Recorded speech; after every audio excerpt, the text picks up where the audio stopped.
Madame Givernet. Oui, je vous remercie, Monsieur le Président, mes chers collègues. Alors, je vais commencer mon propos, pour une fois n'est pas coutume, par un compliment. Le rapport que vous nous présentez aujourd'hui va dans le bon sens. Il saisit bien les enjeux de la formation et de l'orientation en définissant un public large, en incluant les familles dans le dispositif et quand vous aurez adopté notre amendement, en misant sur les spécificités des territoires. Pourtant, l'orientation, c'est un mot que l'on ne pourra jamais dire sans associer à un autre mot qui est la formation. Et mon compliment s'arrête ici. Il s'arrête ici parce que toutes vos intentions louables sur l'orientation sont disqualifiées par les ravages que vous avez faits sur la formation. Quand on oriente une personne, Monsieur le Président, et désolé de vous le dire, c'est qu'elle est par définition dans le besoin de savoir où elle va. Alors celui-là dispose d'un réseau et des outils nécessaires pour se réinsérer. Il faut assumer un éventuel virage professionnel qui arrivera, à n'en pas douter, dès mars 2021. Ceux à qui nous nous adressons, ce sont donc ceux qui ont besoin d'un accompagnement, qui se posent une question sur leur avenir professionnel et souhaitent pour évoluer être aidés.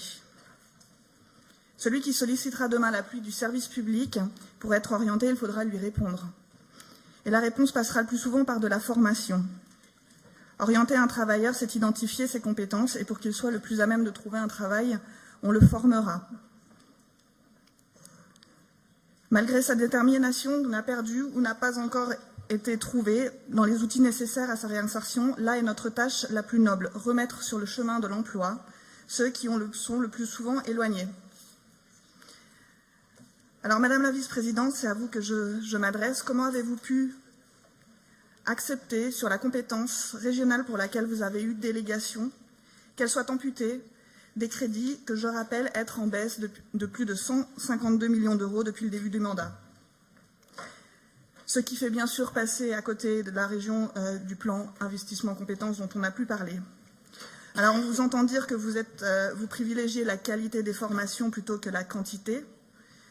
Vous justifiez ainsi la baisse de moins de 57% d'entrées en formation et de moins 63%, je le rappelle, des publics les plus éloignés de l'emploi.